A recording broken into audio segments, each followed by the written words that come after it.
Marilyn Ringo. And I'm Paul Ryden. And this is Cancer Today. In the next half hour, you'll see and hear some unique stories. Informative, uplifting, sometimes amazing. All of them about very special people. These people are winners. Even the ones who've lost battles against cancer are helping us win the war with their positive attitude or the legacy they've left as a warning to all of us.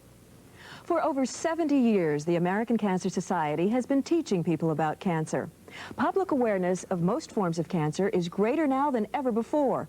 Sometimes the message gets through to people from unusual sources, but the important thing is that it gets through. Case in point, Kevin Lynn, a college student with a remarkable story to tell. I was sitting in my apartment with my friends from school, and we didn't know what to do. We were kind of bored, so we decided to watch TV. The only show that was really on was St. Elsewhere.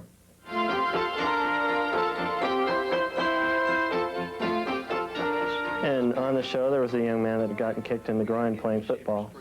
And he got examined, and the lady found a lump on his testicle. The next morning in the shower, I was just getting ready for school, and I just remembered about the show the night before, and I decided to examine myself and see if maybe there was something there. And when I checked my left testicle, there was a rather large lump on my testicle. Our reaction when we first heard Kevin's story, that is, that he had one night turned on a program called St. Elsewhere, which he had never seen before, ever. And being disturbed by what he saw, decided to examine himself and found that there was something suspicious, and the resultant going to the doctor and so forth and having his life saved. Our reaction was one of importance. Before I watched the show, I never even knew that you could have cancer of the testicle. I knew you could have cancer of the breast, and I knew that you could have, lung cancer and things like that, but I didn't even know you could have cancer of the testicle. I didn't think it was even possible. Was not unaware of it. If I would not have watched the show, I never would have known. I would be gone, and that would be it. Pride isn't the accurate word here, but we felt we made a contribution of more than just a show that was trying to get a good rating, which we try to get every week, but a show that had reached out and touched someone's life.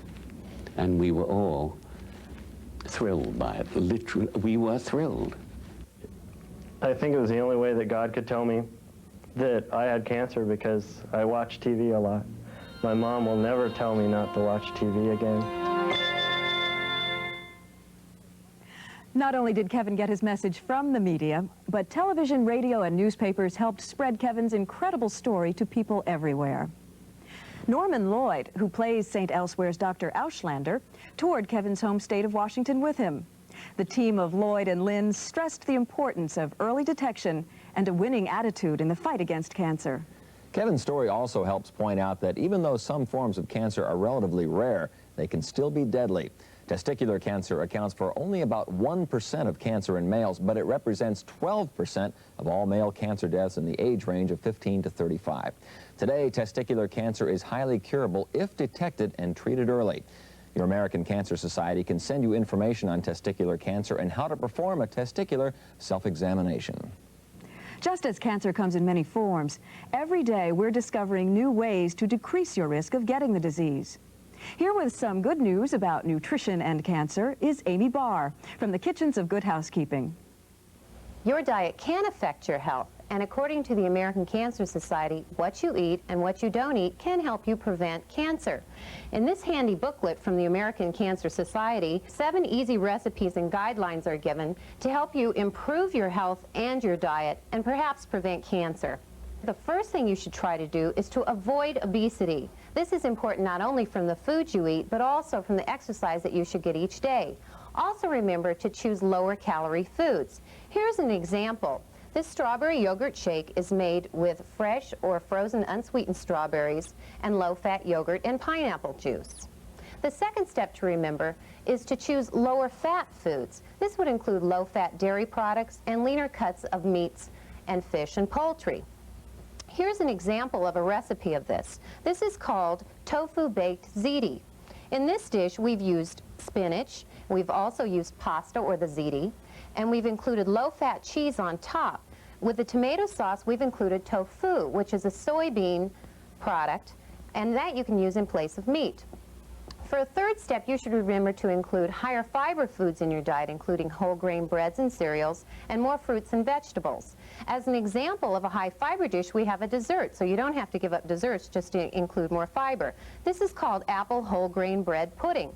We've also included the raisins with the whole grain bread for added fiber.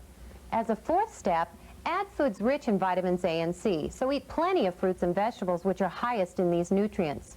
As a fifth step, if you're consuming alcoholic beverages, remember to do so in moderation.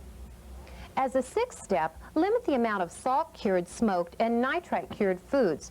Here we have a recipe called mock sausage patties. In this recipe, we've used ground turkey. You can also use ground chicken, which are lower in fat and also don't have the nitrite curing. And as a seventh step, remember that while eating out, you should also try to follow a healthier diet. Just request from the chef that your food be broiled in a minimum of butter, and also request more lemon and low-fat salad dressings. For your copy of Eat to Live with these tips and recipes, contact your American Cancer Society. They'll be happy to send you a copy. Well, our mothers have been telling us for years that an ounce of prevention is worth a pound of cure. We've learned a lot lately about how some of the foods we eat may help reduce the risk of cancer. With us today to discuss nutrition and other aspects of cancer prevention and research are Dr. Charles LeMaitre, current president of the American Cancer Society, and Dr. Vincent DeVita, director of the National Cancer Institute. And gentlemen, my wife is forever foisting healthy food upon me, saying it's good for you, it's good for you. Well, just what exactly is the link between cancer and diet? There are two primary cancers that we're concerned about, Paul. One breast cancer, the other colon and rectal cancer. Both seem to be related to diet. Correlations from around the world have shown an association between the fat content and the fiber content of the diet and the occurrence of those cancers. We believe now that the higher the fat content of the diet, the more likely one is to have breast cancer. And the higher the fiber content of the diet, the lower the incidence of colon and rectal cancer. It's heartening to hear that there are some natural dietary ways to reduce our risk of getting cancer, but what about people who may already have cancer? Is there anything new on the horizon for them? Most people are aware of the fact that human beings have an immune system, and we use the system to resist bacteria, infections, and things of that sort. And there's long been a suspicion that it is one of the defenses against cancer. That's why a lot more people don't get it. In the immune system are white blood cells. White blood cells make materials. We call them lymphokines because one white blood cell is called lymphocyte, and when it makes a material, it's a lymphokine. One of those is interleukin-2. It is a natural material made by one of the cells of your immune system that causes them to become killer cells. We actually call them LAK cells, lymphokine-activated killer cells. And what has happened, Dr. Stephen Rosenberg at the National Cancer Institute has developed a technique whereby he takes a patient who has cancer, takes the cells out of their own body, puts them into roller bottles where they can grow with interleukin-2, activates them, puts them back in the body, transfuses them in just like a blood transfusion, gives more interleukin-2, and then these cells circulate around the body, find a cancer cell, they actually approximate to the cancer cell. The LAK cell will go up to the cancer cell and inject the material into the cancer cell and kill it. And we have, although it's an early study, we have some 49 patients treated this way. It is a brand new way of approaching treatment, and it works. And for a couple of cancers, like kidney cancer and malignant melanoma and even colon cancer, common cancers, it looks very attractive. While lots of folks are working hard to find ways to fight cancer, some people still insist on increasing their risk of getting cancer in the first place by smoking cigarettes. Is the American Cancer Society taking a harder line against cigarette smoking these days? The American Cancer Society has reaffirmed a policy that it established in 1967, requesting a voluntary elimination of cigarette advertising so that we could bring to an end the inducing of young people to smoke cigarettes. Now that our target is a smoke-free young America by the year 2000, we feel it's terribly important to look at all of those factors that cause young people to take up the cigarette smoking habit. And certainly one of those factors is advertising that is misleading. if one has role models in that advertising, whether they be a tennis player or a cowboy on horseback or a sports figure. The association is there that if one smokes cigarettes, one will be a better tennis player or a better cowboy or indeed a better athlete of some kind. Those misleading associations we consider particularly objectionable. The second portion is terribly important also, and that is to do away with sales, promotions at events at which young people are attracted. Sporting events, rock concerts, other things such as this. Smokeless tobacco, too, I guess, is a very serious problem, and they're starting to get rid of the advertising as far as that goes as well, I think. Big problem because your nicotine is one of the most addicting drugs we know of. And obviously, when you smoke, you get nicotine, but when you take smokeless tobacco, you absorb nicotine, so that the people who are chewing tobacco today and can't keep what is pretty much a disgusting habit going in society will be hooked on nicotine and might go to cigarettes, so that I think getting at smokeless tobacco in young people is a very important thing to do. Well, gentlemen, thank you for taking the time to discuss the latest developments in the fight against cancer. It seems the more we learn about cancer, the more we know about our greatest single enemy, tobacco. It accounts for about 30% of all cancer deaths. In the past 35 years, the link between smoking and cancer has become increasingly clear, and the anti-smoking cause has been taken up by more and more groups and individuals. With all the powerful evidence, though, some people still aren't convinced. Others know they should quit, but they tell themselves they just can't stop, at least not today. If you're still not convinced that you should quit smoking, the late Yul Brynner may persuade you. In an interview taped several months before his death last October, Brynner pleaded with smokers to quit and urged non-smokers not to start. Two of Yul Brynner's friends, Dr. William Cahan of Memorial Sloan Kettering Cancer Center and Mary Beth Peel, Brynner's co-star in his final performances of The King and I, share their remembrances. I met Yul Brynner 35 years ago. He had just opened in The King and I, and my then mother-in-law, Gertrude Lawrence, played the first Anna. She introduced us. It's interesting because the number 35 years ago was actually the beginning of the modern era of appreciation between the relationship of cigarettes and all those cancers that we now associate with it. And although it was early in that part of our enlightenment, I nevertheless felt it quite strongly, being a lung cancer surgeon. It dawned on us that this was happening with repeated frequency. So when I ran backstage to greet my mother-in-law and met Yul, I could hardly see him in the smoke that was in his dressing room at the time. He said, if you could light it, I'll smoke it. He smoked certainly, I don't know if this happened right away, but over the 30 years, he smoked, he said, 5 packs a day, cigars, cigarettes, pipes. As he said, if you could light it, smoke it.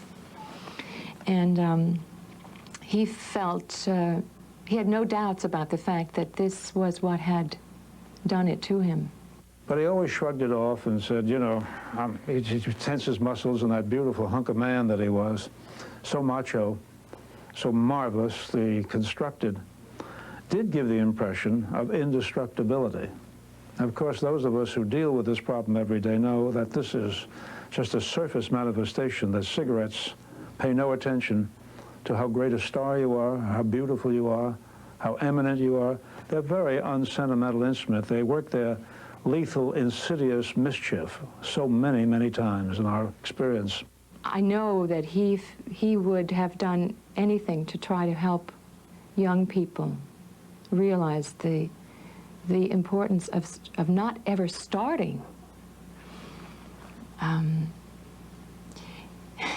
He also, I know, watching him as a man of extreme will, the epitome of mind over matter, who could do anything if his mind told him to do it.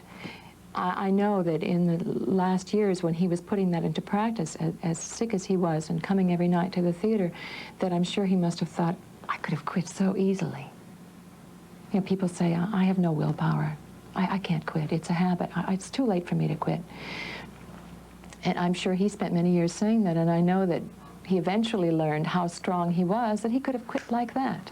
You think of that old Whittier quotation, for of all sad words of tongue or pen, the saddest are these: it might have been. Yul Brynner would probably have been performing and continuing to perform thousands of more performances of The King and I had he not smoked. And we really miss him. Recent studies linking diet and cancer represent just one area of ongoing cancer research. Contributions help fund this research, but it's important to know just where your donations to cancer organizations are going. Don Elliott Heald, chairman of the board of the American Cancer Society, is with us to talk about how your cancer dollars are spent. Don, is the money that is going to cancer research always getting to the right places? Unfortunately, Marilyn, not in some cases. The problem, ironically, is that Americans are very generous with their contributions when it comes to cancer. So, they're often easy targets for come-ons from organizations. Some of the pleas for funds may look very legitimate, but many of them are not. Part of the problem is that a number of organizations use words such as American, national, cancer, and research in the titles. This is a deliberate attempt to sound like the two most respected cancer organizations, the National Cancer Institute and the American Cancer Society. The NCI is part of the National Institutes of Health, a branch of the federal government.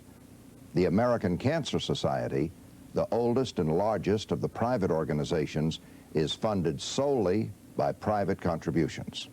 I suppose that the confusion of the names would make it difficult for the contributor to judge the good appeals from the unworthy. That's right, Marilyn.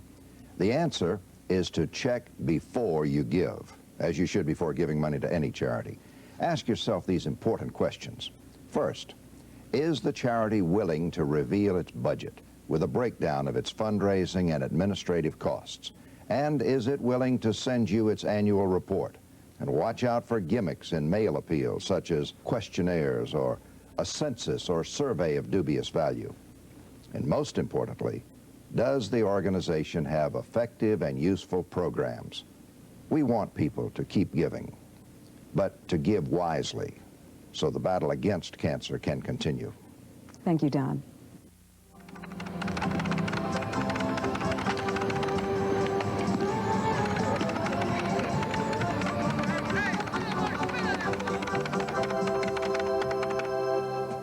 I was very honored, really, to represent baseball in the American Cancer Society spot, for the simple reason that baseball players are very subject to skin cancer. We're out in the sun all the time. And of course, back when I was playing, we didn't know too much about sunblocks or anything like that.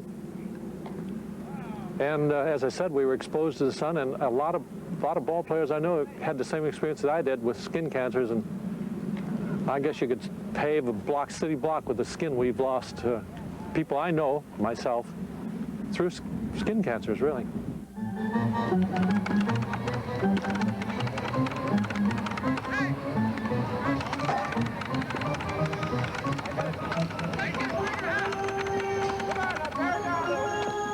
Lots of cancer could be cured if the people would only go early enough. They wait too long to go after it. You've got to go after it right away.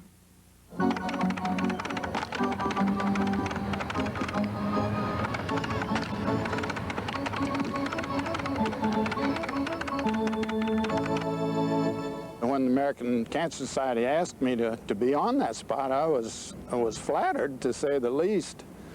And you also have a feeling that maybe by putting your own experiences in there, why you might get across to some people that they can be active again and not become an invalid, which I think is great. Harry, I'm interested. How long you been playing ball? Since I was 8 years old. And you, Paul? Oh, I got serious about it when I was about 10. I was serious about it when I was 2.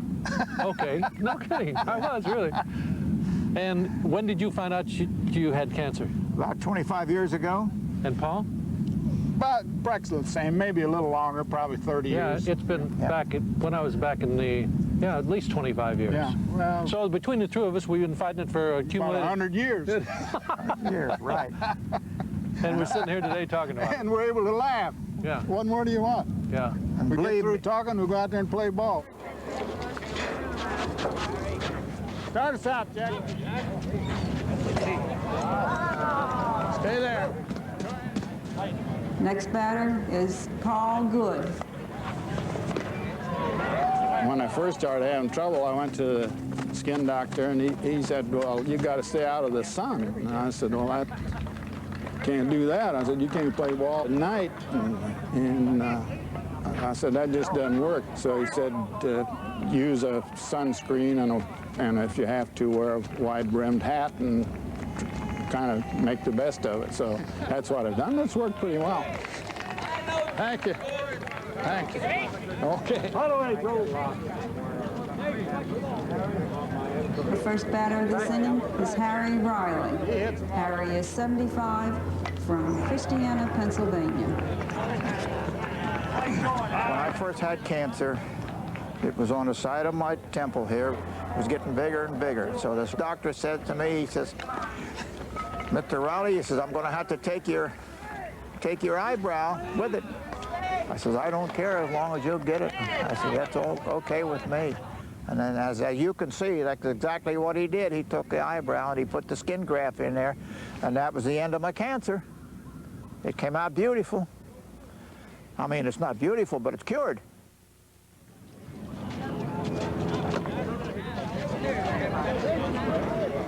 Tie into one, Ted.